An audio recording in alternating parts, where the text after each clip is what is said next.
Здравствуйте, друзья! За окном новая неделя. Сегодня понедельник, 21 ноября 2022 года, 8 часов утра в Башкортостане. А это значит, что на канале «Аспекты» очередной утренний выпуск «Аспектов Республики». И я, ведущий данной программы, Руслан Валиев. Всех рад приветствовать в нашей прямой трансляции, которая в YouTube, ВКонтакте и Одноклассниках уже запущена. Более того, даже комментарии я уже вижу, целый ряд, причем комментариев от нашего постоянного зрителя Искандера Махмудова поступил. Я думаю, что мы скоро к этим комментариям обратимся, а вы, друзья, остальные, присоединяйтесь к этому начинанию. И не только в виде комментариев, но и в виде лайков, безусловно. В понедельник у нас новости за конец, скажем так, прошлой недели, за выходные, какие-то выводы. Вот. Но сегодня мы еще планируем даже с гостьей поговорить. У нас будет, я надеюсь, если все будет технически нормально, на прямой видеосвязи со студией журналистка, инициатор общественного значимого проекта «Уфа. Довлатовский город», член Общественной палаты Башкортостана Рита Некрасова. Ближе к середине часа мы должны с ней созвониться с помощью видеоконференц-связи и обсудить в том числе итоги интернет-опроса о безопасности маршрута ребенка в школу. Это один из вопросов, которым занимается у нас Общественная палата. Так вот, это с ней мы и планируем обсудить. Поэтому такие планы. Давайте переходить к обзору прессы. Руслану салям, который пишет нам это самое приветствие всегда по утрам. Аналогичный ответ ловите в свой адрес. А начну я, собственно, не с публикации СМИ, а с поста из социальной сети, автором которого является наш коллега, журналист Айдар Ахмадиев. Он выполнил очень важную работу. Надо сказать, мы все в ней так или иначе приняли участие, но он сделал самую важную ее часть, пообщавшись с представителями Башдрамтеатра, который на прошлой неделе печально прославился отменой спектакля «Зулейха открывает глаза».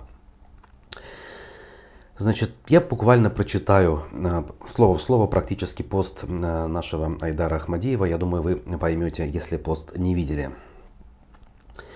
Значит, записал интервью с одним из сотрудников, пишет Айдар. Он рассказал много интересного. Зулейху начали отменять в первых числах ноября. Сначала по техническим причинам сорвались гастроли в Челябинске и Оренбурге. Спустя несколько дней то же самое произошло и в Уфе. Должны были играть на родной сцене Башдрама. Актеры надеялись, что это лишь временно. Скоро спектакль вернется в репертуар. Надежды рухнули, когда труппа увидела объявление на сайте театра. Обратите внимание, труппа увидела объявление. Не труппа написала это заявление и подписалась под ней, а именно увидела. В открытом письме от имени творческого коллектива снятие с репертуара объясняется несогласием с антивоенной позицией автора романа Гузель Яхиной. Актеры в шоке, ничего не понимают. Директор театра говорит, что решение окончательное и обжалованию не подлежит. Кто именно главный инициатор, коллектив не знает, подозревает Республиканское министерство культуры. Ну а как же иначе, да? В разговоре с одним из высокопоставленных сотрудников театра Гузель Яхина говорит, что согласна убрать свое имя с афиш ради спектакля. Руководство театра и чиновники не соглашаются. Актерам и режиссерам запрещают комментировать ситуацию и рассказывать правду журналистам. Косвенно угрожают, мол, подумайте о себе и коллегах. Многие поклонники театра отвернулись от труппы, прочитав объявление на сайте. Поэтому коллектив хочет быть услышанным, но боится высказываться открыто. В ближайшее время опубликую полное интервью, пишет Айдар Ахмадиев. В общем, вот так. Все примерно так, как мы подозревали.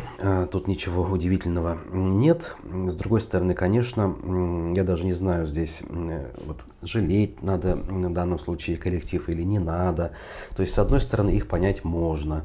Как говорится, лишаться последнего куска хлеба учитывая, что есть семьи, дети, ипотеки и так далее, ну, наверное, это непростое решение, и не каждый может на него пойти, и тем более со стороны рекомендовать такие вещи совершенно безнравственно.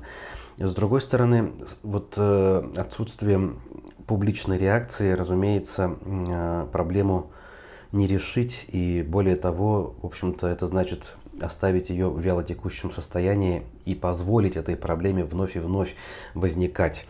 В связи с концертом, прошу прощения, спектаклем по постановке Яхина или кого бы то ни было другого.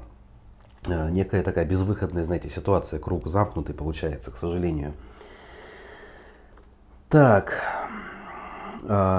тут вот, ладно, к комментариям, которые по другой теме я чуть позже обращусь.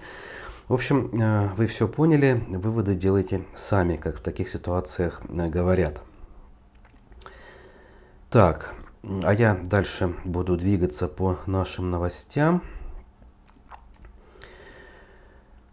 У нас трагедия произошла в конце прошлой недели, и вот новости еще с пятницы о том, что, например, из 5 погибших детей при пожаре в Стерлитамакском районе 4 были приемными. Я думаю, слышали об этом все, кто хоть как-то в информационной повестке республики находится. При пожаре в деревне Матвеевка Стерлитамакского района погибли 4 приемных детей. Об этом сообщили и подтвердили в Министерстве семьи, труда и соцзащиты, в частности, «Коммерсанту». 2 приемных были усыновлены, еще 2 мальчиков родом из Ивановской области. Их семья взяла в опеку лишь в октябре, то есть вот буквально месяц с небольшим назад. Все приемные мальчики были с инвалидностью. У семьи есть еще 2 совершеннолетних родных детей, которые проживают отдельно. В ночь трагедии их в доме уже не было. Семья считалась благополучной, пожарные извещатели были установлены. Буквально накануне специалисты органов опеки и попечительства выезжали к ним. Был составлен акт проверки условий проживания детей. Было отмечено, что все условия для проживания детей были созданы. В доме был газ и электричество. Об этом сообщили также в Министерстве семьи. Пожар начался в 5:30 утра в 2-квартирном одноэтажном кирпичном доме на улице Молодежной. Погибли, как уже было сказано, 5 детей, 6, 10 и 13 лет. Еще 2 было по 8 лет. Отец успел спасти родных близнецов 5 лет. Сам при этом тоже скончался, к сожалению. Вот Искандер тут спрашивает, почему пожарные извещатели не сработали. Действительно, это вопрос, почему они не сработали. Либо сработали, но их не слышали. Но хотя, как их можно не слышать, да? Если находиться в сознании, в любом случае громкие такие извещатели, что их не услышать невозможно. Ну, печально это все как минимум. Следствию предстоит с этим, я думаю, разбираться и делать выводы. Более того, выводы должны быть очень серьезными. Вообще, конечно, проблема детей, скажем, сирот, проблема их усыновления, причем иной раз это усыновление приобретает угрожающий характер, не побоюсь этого слова. Некоторые семьи усыновляют и усыновляют, скажем так, детей в погоне, вот не знаю даже зачем. Хорошо, если во главе угла стоит желание заботиться, любовь к детям и так далее. Но если одной из ключевых причин становится желание получить выплаты всякого рода от государства, помощь в том или ином виде там, автомобиля, там, улучшение жилплощади, конечно же, это печально. С одной стороны, кто-то скажет, в любом случае в семье любому ребенку лучше, чем в детском доме. Но если семья уже превращается в такой импровизированный детский дом, лучше ли там человеку, опять же, ребенку, особенно если он имеет какие-то особенности ментального характера, скажем, да, а эти самые приемные родители больше интересуются деньгами, нежели человеческими отношениями, как вариант. Конечно, да, всех под одну гребенку здесь нельзя грести, но такие случаи, к сожалению, бывают. Вот не тот ли этот случай был? Надеюсь, что нет, хотя уже этим горю, конечно, не поможешь. Дети погибли. Так, мы дальше идем. Уфа-1 не забывает про вице-премьера Азата Бадранова и сообщает, что он попал в батальон Шаймуратова. В общем, вроде это неудивительно, так оно и планировалось. Значит, в соцсетях об этом сообщил предприниматель, член СПЧ Ринат Хилажев, пишет УФА-1. Бадранов также получил звание старшего лейтенанта. Карьерный рост очень бурно идет, я напомню, да, он вообще, когда заявлял об уходе на СВО, никакого воинского звания не имел. Через месяц с небольшим подготовки он получил звание лейтенанта, и вот уже старшего лейтенанта. Цитата из поста Хилажева. «В день артиллериста батальон имени Шаймуратова прибыло пополнение. Вместе с ним старший лейтенант Бадранов. Идти в промозглые окопы зимой в непростое для СВО время – поступок, заслуживающий уважения», написал Хилажев. Вот, в общем, так. И фотография тут приводится Азата Бадранова в экипировке с оружием в руках. По поводу непростое для СВО время. Интересно, было ли вообще для СВО простое время за все то время, сколько это самое СВО длится? Вопрос риторический. Тем временем в Башкортостане начинается второй этап транспортной реформы, ни много ни мало. Об этом премьер-министр сообщил у себя в соцсетях. Вот «Аргументы и факты» об этом публикуют статью. О чем речь? Значит, второй этап подразумевает внедрение интеллектуальных систем, организацию движения транспорта по расписанию. Оказывается, вот и так можно сделать, да? До этого не было никакой организации движения по расписанию. Кто как умел, так и ездил. А вот теперь все-таки возьмутся. Вот знаете, никаких интеллектуальных систем не было, условно, при Советском Союзе, но почему-то транспорт ходил по расписанию преимущественно. А теперь у нас, когда уже и так кругом GPS, интернет и прочие информационные технологии, по расписанию у нас ездить не получается. Но для этого мы целый второй этап транспортной реформы запустим, выделим кучу денег и, судя по всему, будем ездить все-таки по расписанию. Потрясающе. Значит, это потребует в ближайшие годы инвестиций более чем на 1 миллиард рублей. В числе приоритетных вопросов модернизация электротранспорта. Написано в посте, соответственно, Назарова, и цитирует эту информацию, аргументы и факты. Ну вот, Искандер нам писал тут выше, что, значит, второй рейтинг городов России по качеству общественного питания появился. Так, с питанием ладно. Значит, доля рабочих единиц общественного транспорта в общем парке всего 73%, по данным рейтинга, на который ссылается наш телезритель, зритель просто. Единственной ложкой меда в этой бочке дегтя в среднем 1,5 минуты ожидания транспорта у нас, по, опять же, неким данным. Но это, наверное, все-таки такие очень уж пальцем в небо взятые данные. Да, если на проспекте Октября на какую-нибудь остановку округа Галли выйти, там наверняка полторы минуты, и ты дождешься какой-то автобус, который довезет тебя до условного центрального рынка. Но ведь такие комфортные условия не везде. Так, дальше продолжает Искандер. Премьер Назаров отчитался, что 40 миллиардов на транспортную реформу освоено. Теперь нужен всего 1 миллиард на интеллектуальные системы. Ну, да, денег много освоено, много еще надо. Что-либо получится или нет, это, конечно, вопрос открытый до сих пор. Вот, остается лишь ожидать, наблюдать. Так, да, подтверждаем тут вот наш по поводу гостей. Сейчас все у нас на связи, все хорошо. Вот. По транспорту разобрались. Дальше двигаемся. Как семью пенсионеров в Уфе выселяют из дома, чтобы построить на его месте дорогу? Ну вот, опять же, к транспортной инфраструктуре, но с другой стороны подходим. УФА-1 побывали в доме, во дворе у семьи, которая 70 лет прожила в браке в этом самом частном секторе, в зоне, которая попадает под расселение из-за строительства восточного выезда. Это частный сектор между проспектом Салавата Юлаева и улицей Комсомольской, получается, да? То есть участок дороги, улица Галли, получается, который должен соединить существующую улицу Галли с путепроводом для начала через проспект Салавата Юлаева, ну а дальше выйти в тоннель и дальше уже выйти на восточный выезд. Довольно-таки любопытная информация в этом материале в том смысле, что люди впервые были предупреждены о том, что их будут выселять еще в 70-е годы. Были мысли, соответственно, у руководства начать там что-то строить.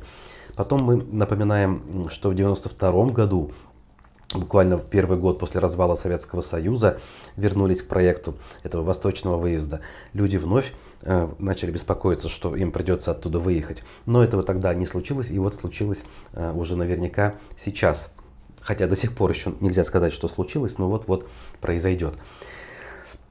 Люди рассказывают, что, конечно, не хотят никуда уезжать, всю жизнь тут прожили, каков их быт, какие у них мысли на этот счет. Все это в материале УФ-1 с иллюстрациями. Все как надо, как говорится, в таких ситуациях. Вот, это была УФА-1, мы дальше идем. Опять же, к экономике обратимся с другой стороны. Известный экономист, географ Наталья Зубаревич сообщила, что Уфа вошла в топ-5 крупных городов России, где снизилась средняя площадь новых квартир. Интересная статистика. Значит, в октябре средняя площадь квартир в новостройках, расположенных в крупных городах России, составила 47 квадратных метров. По сравнению с аналогичным периодом прошлого года этот показатель не изменился, однако в некоторых мегаполисах зафиксировано заметное уменьшение площади первичного жилья.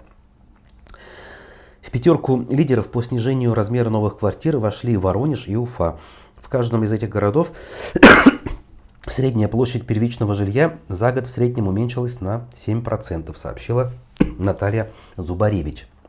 На первом месте по уменьшению средней площади квартир за год Сочи, на втором Москва, на третьем Саратов. Вот о чем это говорит? Я думаю, что, конечно, надо спрашивать специалистов в сфере недвижимости, да и в принципе экономистов. Но довольно красноречиво, да, раз площадь падает, значит люди покупают квартиры меньшей площади, значит цены растут, либо денег у людей становится меньше. И все это вот так вот в таком комплексе приводит к такому эффекту. В данном случае отрицательному эффекту, разумеется. Так, в конце прошлой недели, значит, в информационном поле Уфы прошумела, значит, новость о том, что некий водоем в Демском районе у нас окрасился в ярко-зеленый цвет. Что за химикаты, значит, люди стали спрашивать и задаваться вопросами. В Минэкологии Башкирии объяснили, что ничего страшного там не произошло. В ходе исследований было установлено, что в пробах неизвестной жидкости и воды из ручья присутствует флуоресцин натрия, так называемый уранин А. Биотестирование проб не выявило токсическое действие на биологические тест-объекты. В министерстве разъяснили, что данное вещество применяют в качестве индикатора на нефтедобывающих предприятиях для определения утечек различных жидкостей, а также используют в производстве средств бытовой химии для подкраски моющих средств, мыла, шампуней и прочего. Краситель считается абсолютно безопасным для человека и окружающей среды. Это все прекрасно, но почему краситель оказывается в природе, скажем так, в живой, да? Кто его туда сливает специально или по какой-то безалаберности, все-таки, наверное, стоит разобраться и принять меры соответствующего воздействия. Так, значит, пруфы. Пруфы, кстати говоря, тоже обратились к новости, связанной с трагедией в Стерлитамакском районе. Корреспондент Ольга Блажнова, судя по всему, побывала на месте событий и прекраснейший тоже репортаж подготовила, поэтому тоже обращу внимание.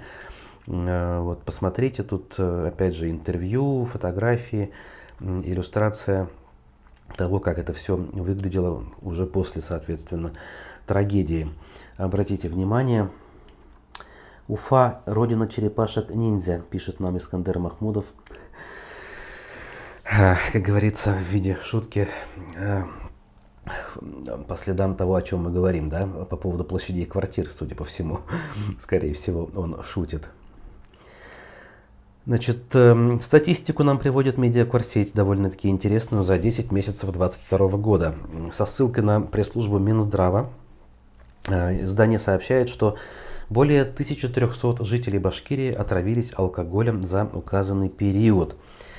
Пресс-служба Минздрава Башкирии опубликовала промежуточные итоги токсикологического мониторинга, из которого следует, что за период с января по октябрь те или иные острые отравления химического происхождения всего настигли 2228 граждан Башкирии.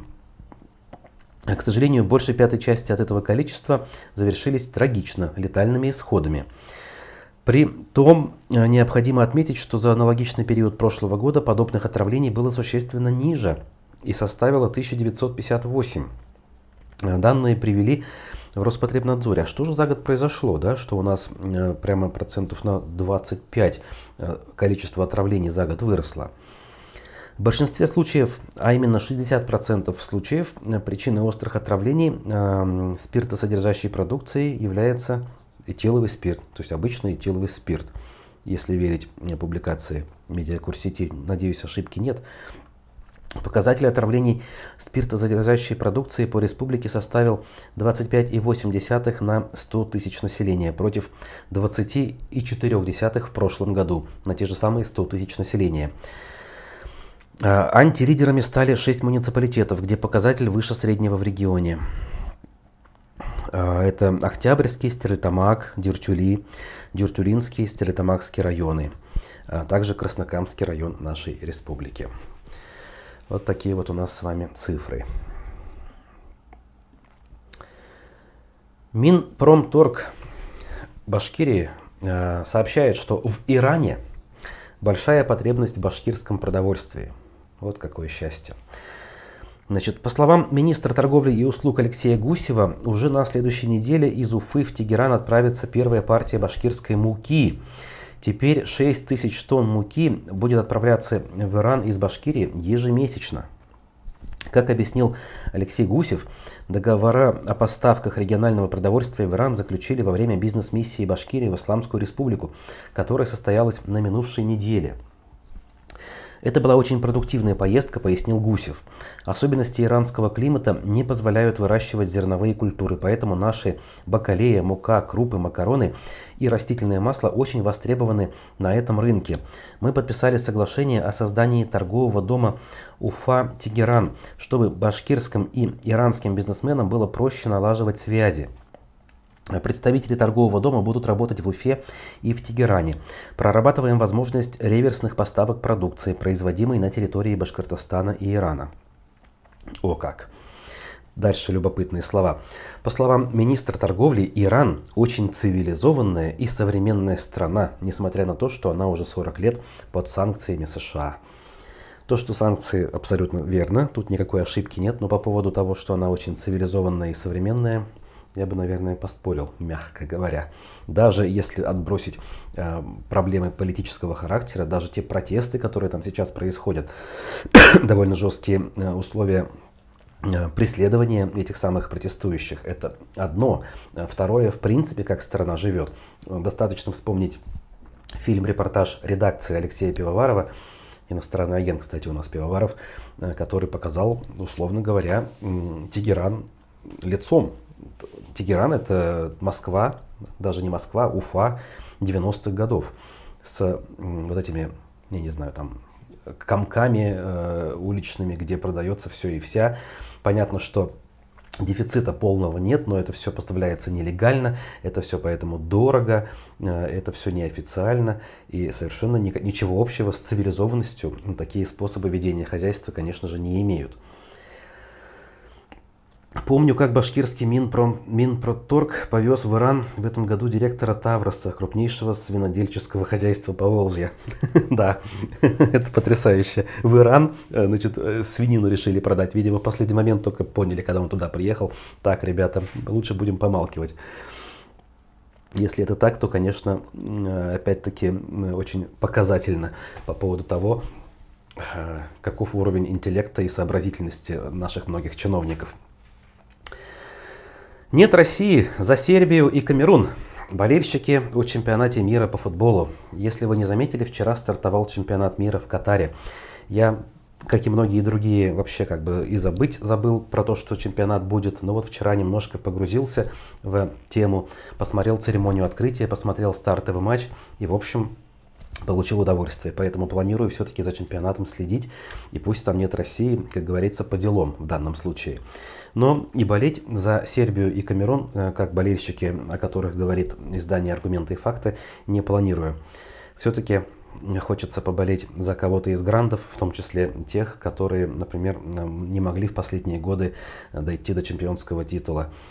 Та же самая Аргентина, Лионель Месси во главе этой команды, который, наверное, заслуживает все-таки чемпионского титула. Поэтому смотрите новости с чемпионата мира, они у нас, ну не у нас в аспектах, а вообще в принципе в информационном поле присутствуют. Так, друзья, делаем сейчас небольшую паузу. Я созваниваюсь с нашей гостьей, и мы поговорим на разные темы.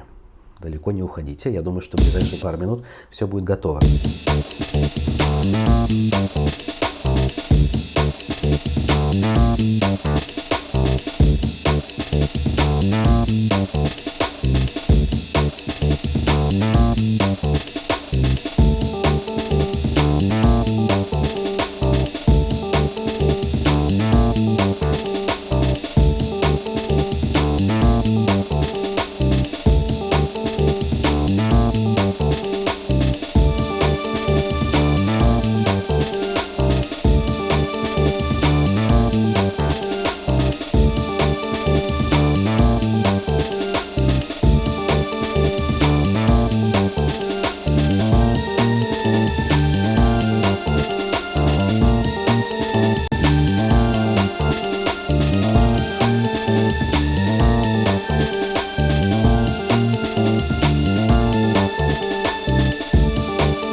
Сейчас мы звук вернем.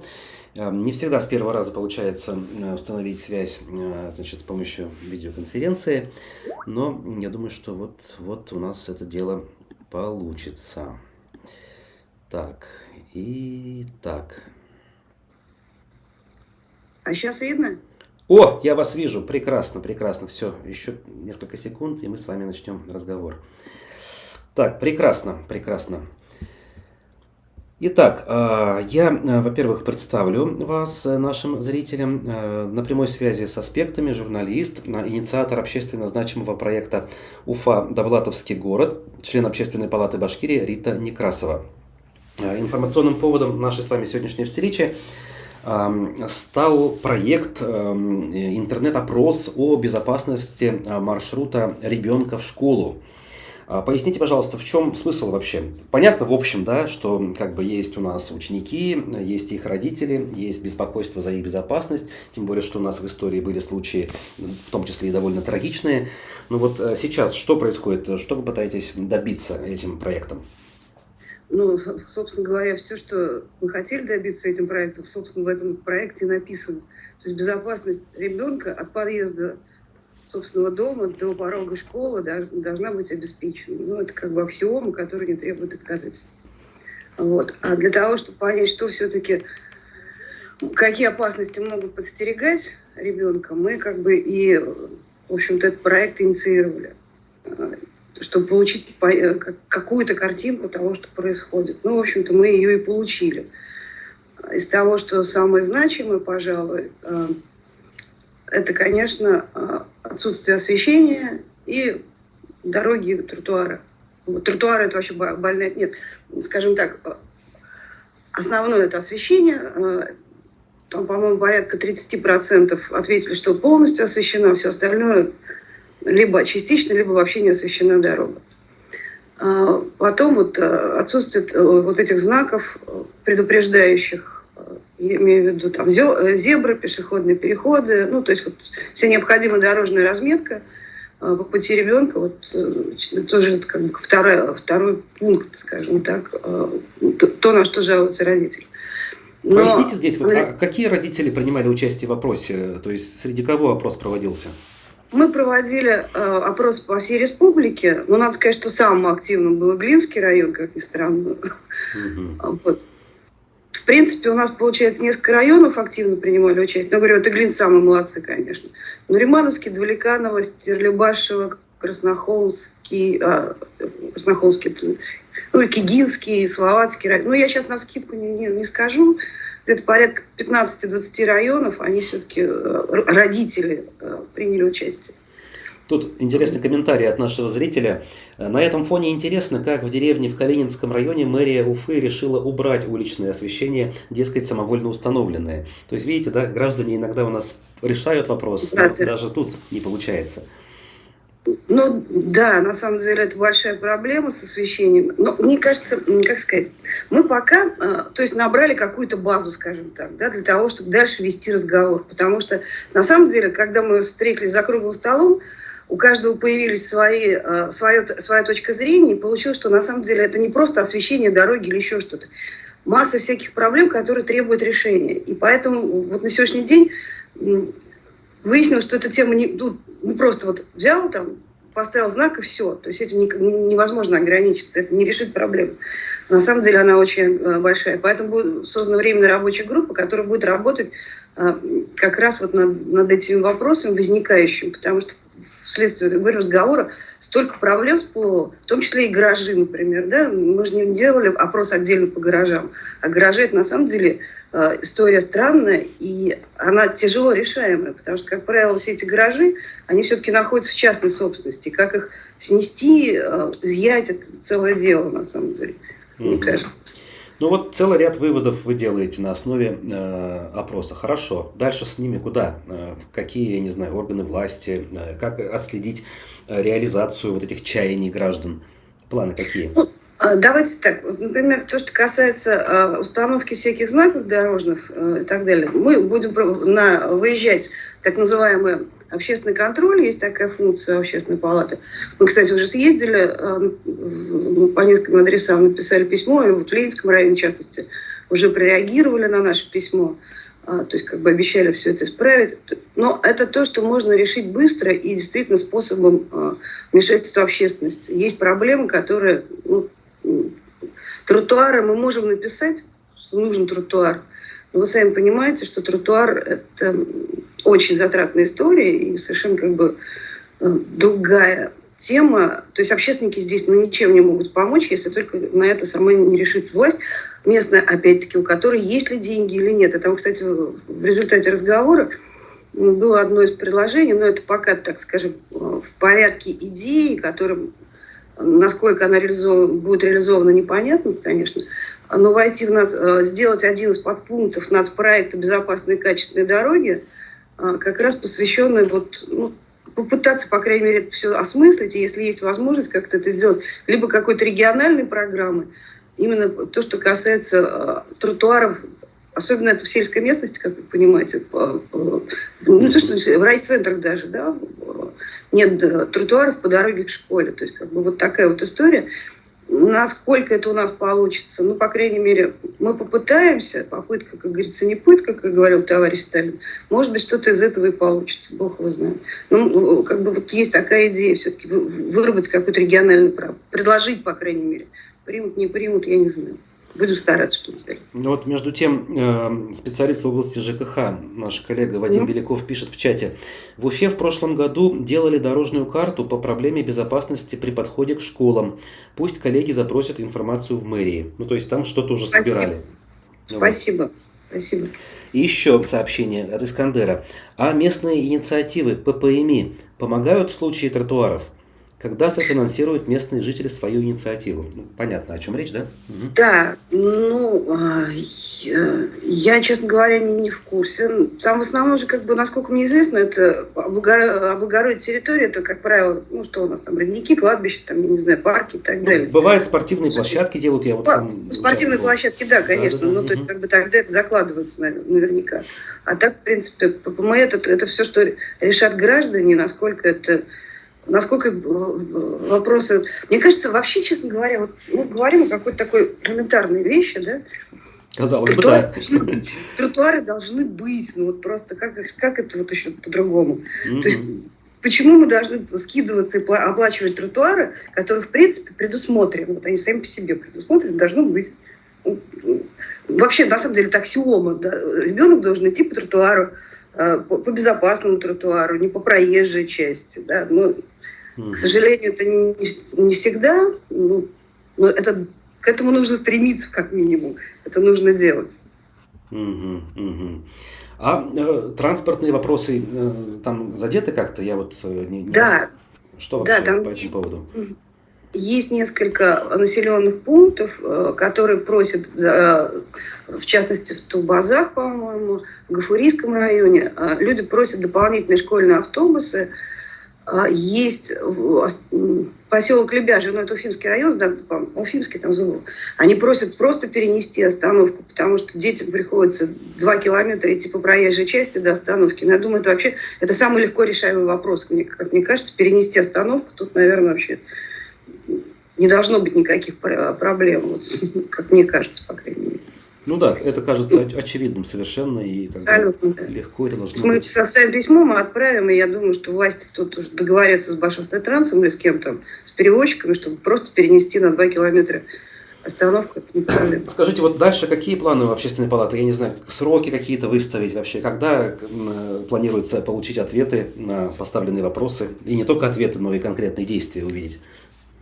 С действиями, я думаю, сложнее, я думаю, должны быть раз ответить. Нет, на самом деле, смотрите, вот то, что я говорю, то, что мы уже выезжали на летчиков, и там улицы летчиков, я имею в виду,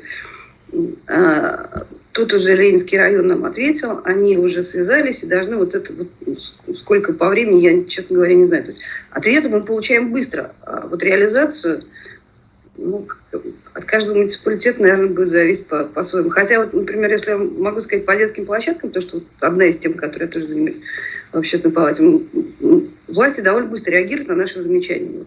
Правду говорю. То, что мы писали, ездили, потом так выборочно еще прошли. Действительно, все нарушения, которые мы выявили, они были устранены.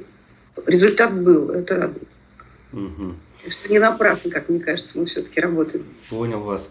Ну что ж, будем надеяться, что и дальше будет не напрасно, более того, даже ускорятся какие-то вопросы. Тем более деятельность, она в этом смысле нужная, как минимум, большинству наших сограждан. Я благодарю нашу сегодняшнюю гостью, инициатора общественного проекта «Уфа. Довлатовский город». Давайте, прежде чем попрощаюсь, все-таки по поводу Довлатовского города. Поясните суть. Тема у нас, конечно, сегодня другая была, но все-таки... Дело в том, что просто так получилось, что мне в свое время пришла идея найти адрес Довлатова, что, собственно говоря, я и сделала, и все теперь знают, где живет Довлатов. Жил. Жил недолго, жил Довлатов. То есть вот эти вот все начинания, что на Гоголе там появились граффити, следы. Это уже не моя заслуга. Так что просто моя заслуга лишь то, что я нашла этот адрес.